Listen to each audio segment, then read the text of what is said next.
Hey everyone, welcome back to the Florida Relocation Guide. My name is Adam Hancock once again. And today's video, we are talking update, just like the title suggests. About 1 year ago, almost exactly to this date probably, I did a video on the same topic, Wellen Park versus Lakewood Ranch. It's an important topic. These are two of the most in vogue master plan communities, not just in Florida, but the United States as a whole. Incredibly interesting in multiple capacities. But there also hasn't been a lot of times in history where over just a 1 year span, end of 22 to the end of 23, that we've had this sheer amount of changes, not just in the real estate general market, but also in the development of these individual areas. So an update is needed for a lot of reasons. So today's video, I am going to do a full update on the back of the other video. So you could actually go back and watch that to have a base if you wanted to. But to prepare you for 2024 so that we could all make the best decisions possible by being equipped with the most information possible. So I hope you enjoyed today's video. If you do enjoy it, I also just released my 2024 new Sarasota and Manatee digital flipbook. So it's completely free. It's a PDF and also a browser flipbook. So make sure you grab that. That takes all these individual narrow concepts one step further. And I had my personal recommendations of my favorites list of neighborhoods for next year, new construction communities for next year, my favorite restaurants, our fun things to do with kids, new releases, all that kind of thing. So make sure you grab that before you leave today. And without further ado, let's hop in. All right, let's start off with a base layer of sorts. So last year's video, I spent some time walking through the major categories and explained what is the same about Lakewood Ranch and Wellen Park and what is different. If we fast forward to catch up, one thing that has not changed and will not change is the location for the most part. These two are based in very different parts of the city, but it's significant because that is probably one, if not the most important thing people are considering when choosing amongst the two, beyond neighborhoods and all that kind of thing, is they offer a very different lifestyle. Lakewood Ranch, for instance, is northeast of downtown Sarasota, and the closest you can get is about 10 miles or so, which is realistically 18 to 25 minutes to town, 30 to 35 minutes to the beach. Now, most of it goes behind that. So if this is 18 minutes, a lot more are going to sit in the 40, 45, 50-minute one-way range. Now, this is Pleasantville, USA. This is a large suburb. There's a lot of cool things they did out there because that's where the land was at, and it was very intentional. It's very new overall. But you got to understand that this is an inland suburb. Well, Venice and Wellen Park did something opposite. Also on a fringe, just like Lakewood, but in a different direction. It goes directly south. And if you look at the shape of the state, which we'll try to show here, it gets more narrow as you go south. So by simply going south, you get closer to the coast, even if you didn't want to, which is a perk for moving to this area if you enjoy that particular coast, right? It's not coast for coast's sake. If you want to go west, where are you in the state, and you enjoy Venice Beach and Casperson and Brohard, then that would be a big perk to Wellen. But if you love Siesta Key and Lido or Longboat and Anna Maria Island, then you're going in the opposite direction. But the thing about Wellen's location is if Lakewood Ranch has one or two communities that are 9 to 10 miles one way from the coast, 100% of Wellen Park is 9 to 10, 11 miles one way to the coast because of the shape. So that's a lot of the reason beyond it being a little quieter, a little bit more docile that we'll talk about more. But that's a lot of the reason that people are doing this juxtaposition. It's not as much neighborhood as it is the way they can live in the city itself. So beyond location, right, hasn't changed. Both of these on a foundational level are master plan, like I mentioned. Both have a bunch of individual new construction communities that both live by themselves, have their own amenities, their own HOA, all that kind of thing, but also, more importantly, come together to enjoy communal amenities like suburban downtowns that are freshly built, holistic amenities, all that kind of thing. And finally, they both offer, especially these days in late 2023, they both offer a myriad of variety, different price points, different home types, rentals versus purchases, and everything in between.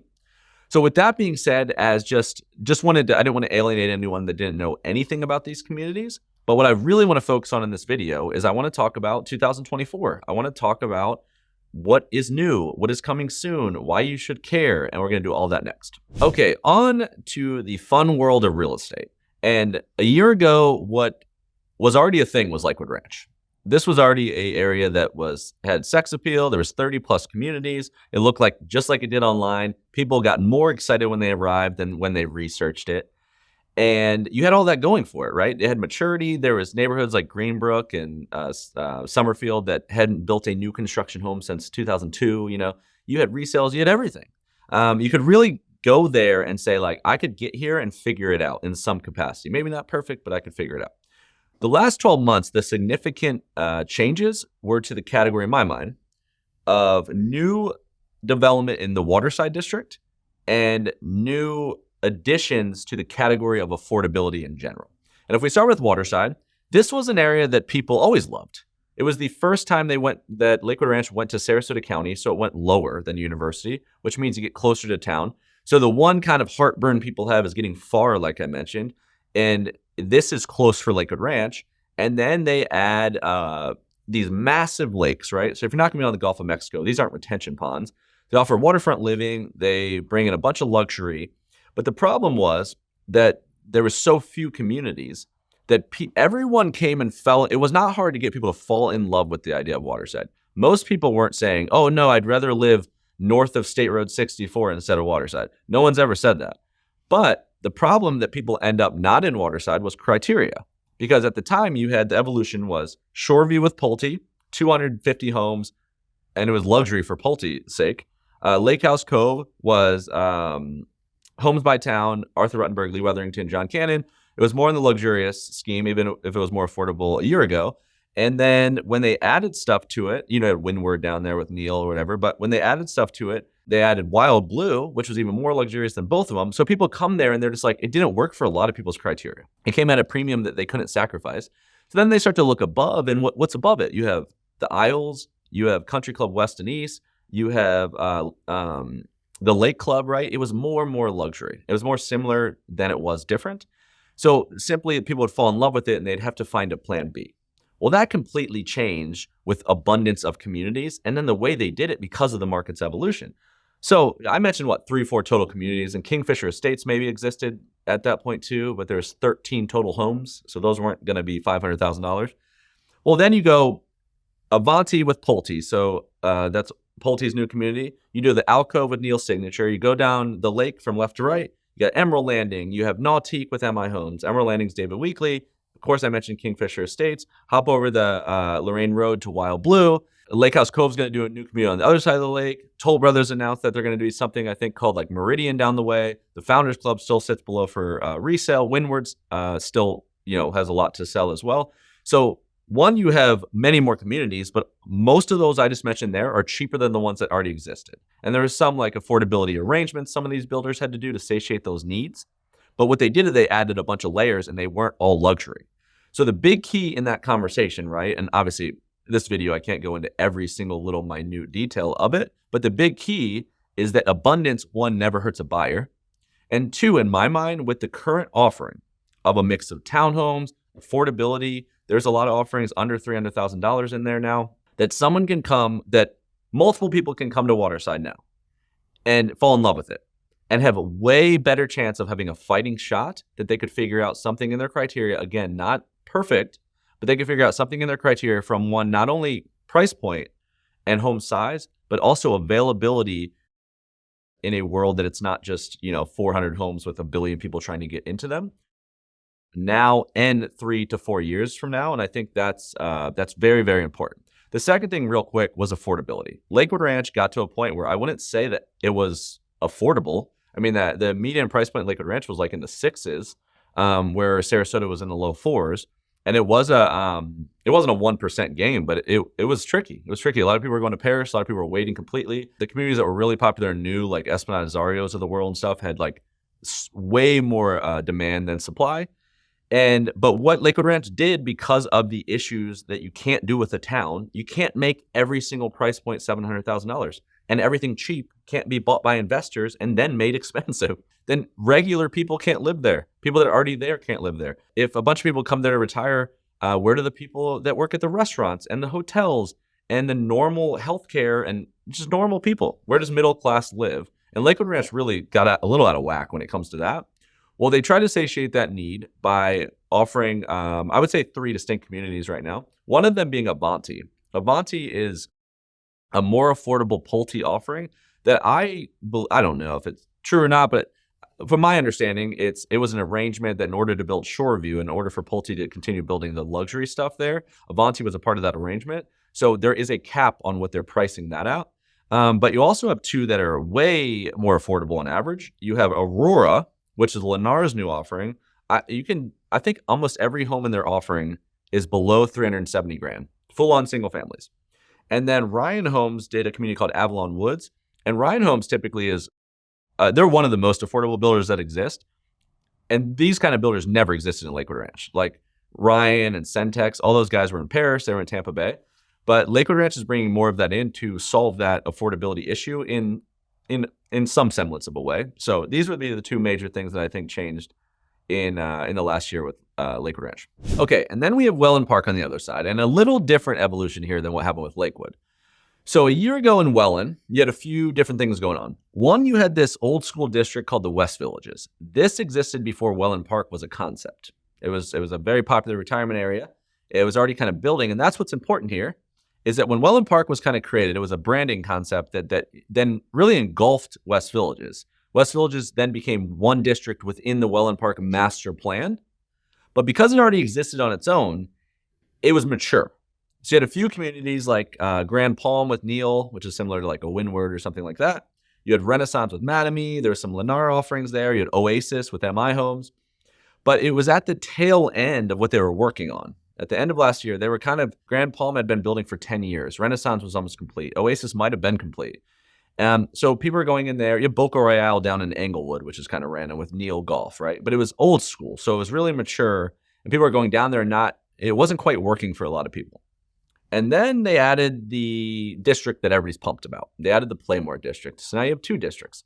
And it's important because these are in two different locations in town. They're not that far from each other, but the West Villages was east. Playmore is in the district everybody wanted to be. It's west of Tamiami Trail. It's where the walkability exists. It's where the very, very golf cart friendliness exists, because these communities you can almost like stand in the front and see them all from each other. Cool today, the baseball park was put down there, which does like 300 plus live events a year, 7-day-a-week tiki bar open. You got all these kind of things. There's shops. This is where the downtown went. And last year at this time, they actually had a handful of communities already existing. I was doing videos, if you look back at the end of last year, on some of these new ones. They already existed. They were at the infancy, but they were there. And basically what you had was you had two Neil communities, one called Abilena, one called Wisteria. Then Manatee Homes, which built Renaissance in West Villages, added a second one called Sunstone in this district.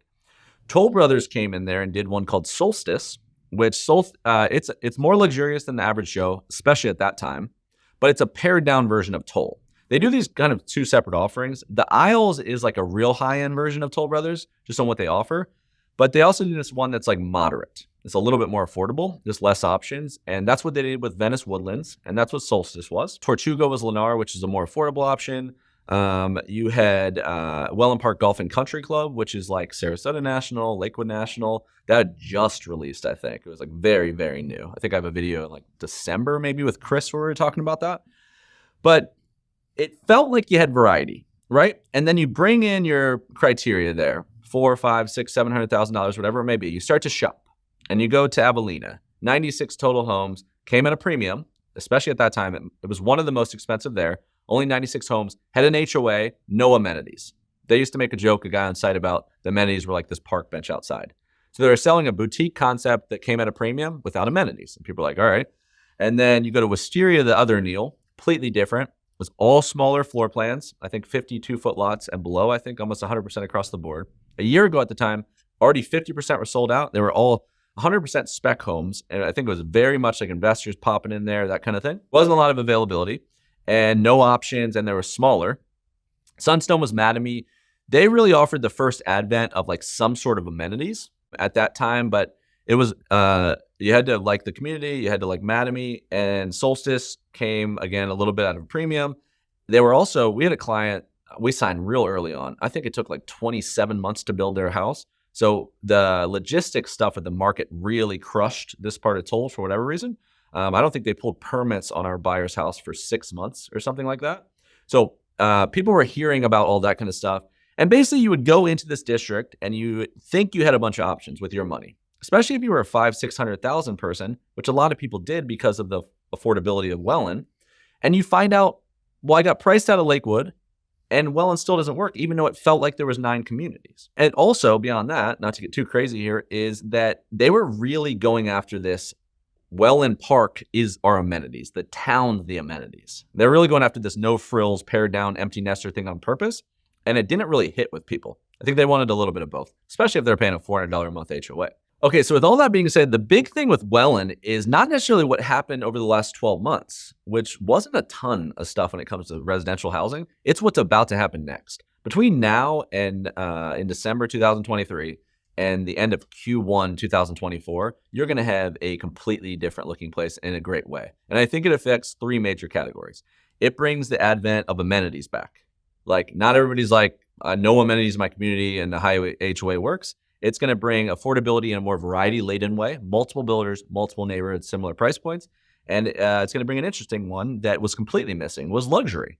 If you loved Waterside and you're like, I would only live in Lakewood if I lived in Waterside, it came at a big premium, I mentioned. Well, they went to WELLEN because they'd rather live that way on their criteria than other parts of Lakewood, basically.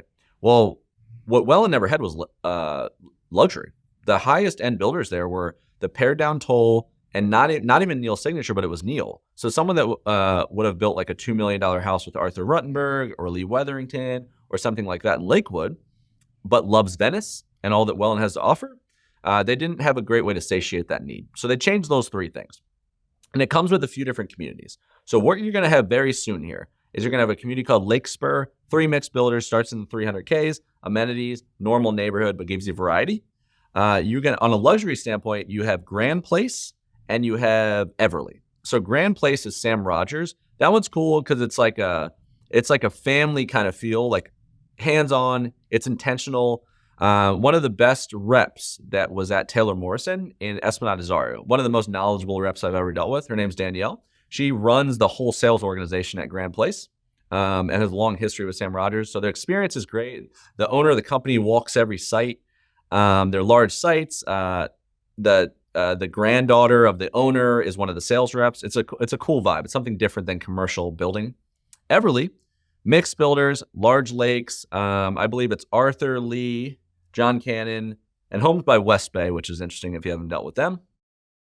Beyond that, that's interesting. Brightmoor. So another big thing is Brightmoor. Manatee is building a 55 and up community, which Lakewood did not, or WELLEN Park did not have either. And Manatee typically comes, so if you had a Manatee version of like a Del Webb or a Coulter, like a Crestwind or something like that, then one, the amenities are unbelievable. There's several pickleball courts, which is in vogue right now. There's a pickleball stadium. You have gyms and restaurants, etc. But Manatee typically brings a lot of affordability.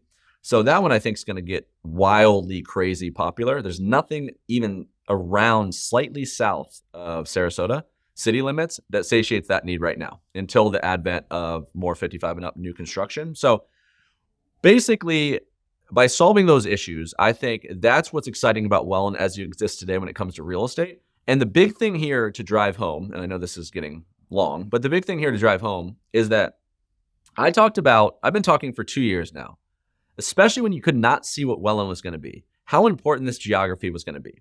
Venice is no longer going to be a junior Sarasota. What they were doing down there, I felt like if you could get down there at the infancy, especially when it's hard for people to understand what it is, then what this is going to be, you will win in a way that I can't even describe. What's interesting about that, though, is the amount of land that still exists, how far south they can still go, how far south and east they can still go. I think that right now in December 2023, it is like 2010, 2011 Lakewood Ranch in a lot of ways. And now the difference is that you can actually see what it looks like, and you're not making as much of a guess as maybe when I was showing you before there was even a model built. I think you have a similar opportunity. You had a weird market that brought back in affordability, and you're going to get a little bit more stable here in Q1 of next year. It'd be something to really look hard at. Okay, now let's put a bow on this video by finishing with lifestyle. So what else beyond real estate? What's interesting about Lakewood Ranch to me right now is, now, of course, you have Waterside Place, right? If you haven't visited that, lovely, built a full-on downtown, not a little suburban downtown, a full-on downtown. Moved the farmer's market over there, 25-foot wide sidewalks. It has coffee shops and a brewery and now a distillery and restaurants coming soon. And you got everything. There's volleyball courts. There's a kid's playground. There's a splash pad. There's a water taxi, a kayak put in. Absolutely lovely, So that was a fantastic addition because before that, all you had was downtown Lakewood Ranch, which is cool. I like on its own outright. It's cool. Restaurants, coffee shops, putt-putt golf, but it's a lot smaller. And then what they added in addition to that, what they're continuing to build out, is a district called Center Point. So downtown Lakewood Ranch here, Waterside down here, Center Point next to it. So it's hovering around this University Parkway Boulevard area, or University Parkway area. Center Point is mostly commercial development, but they added a Ruth Chris Steakhouse, which is now open, and they added an Owen's Fish Camp, which is from downtown Sarasota, which is a lot of people's favorite restaurant in totality of Sarasota. Then you go a little bit further, University Town Center continues to get built out, and they're going to continue to add development along University, State Road 70, State Road 64 on these parallel areas. Then below Lakewood Ranch, so Lakewood Ranch, say the closest exit you can get is 213 on the interstate. Below it at exit 210, which is Fruitville, which is basically the conduit to get to town. You got to go east to west, and Fruitville is the northern one.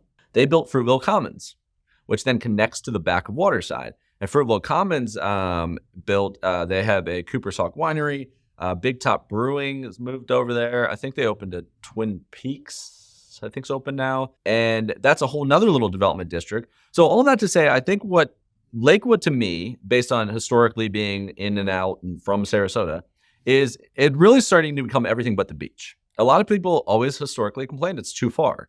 And the more people move there and the more traffic and the harder it is to get to town, what they're removing is the need to go to town. It's everything but the beach. You know, it's not all just random chain restaurants now. You know, O&A Coffee from downtown moved out there. You have Owen's Fish Camp, like I said, moved their second location out there. You have cool spots. You have community. You have a day-to-day lifestyle that satiates the people that live that day-to-day lifestyle. What's coming behind it is more roads being pushed out, more schools being built, which is a big issue if that doesn't work for you and you have to commute to town. And with all the commercial development and all the work from home and the office space and the co-working and all that stuff available now, you might not have to go to town, which then creates Lakewood Ranch to be even more of a gem than it already is. Because if that's your sacrifice and you're not going to the beach every single day, then I think very shortly here, you're not going to just have one option. You're going to have many, and it's going to be a special place. Okay, and then when it comes to Wellen Park on the other side, the elephant in the room is obviously the downtown. The back half of last year, the biggest change of this year is that the downtown it didn't really exist. It was just coming out. People were very excited about it, but it didn't really have a way to look at it. It wasn't released yet. Now it's out. Lovely. Large lakes. It has splash pads and playgrounds. There's a tavern. There's an outfitter for kayak and paddleboard launches, and it's lovely. But how I would categorize from a contextual standpoint of dividing the two would be take everything I said about Lakewood Ranch, especially in the Waterside area.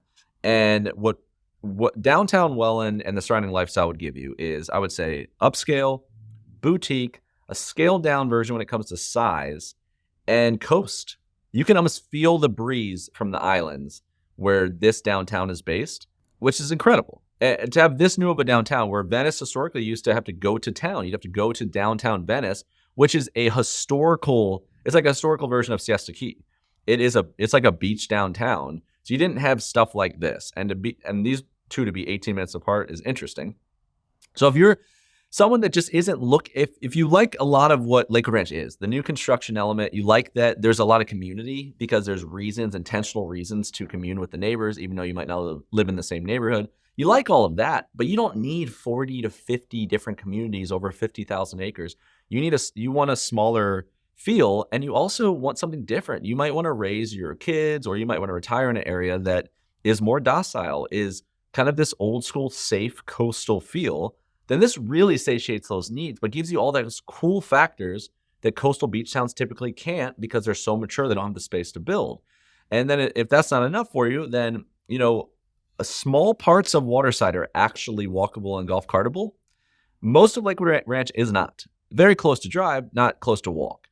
Well, the Playmore District, these new communities I mentioned, how they orient with downtown Welland is different. This is actually walkable, bikeable, and golf cartable. And, a lot of people feel this is one of the most golf cart friendly places you could possibly live.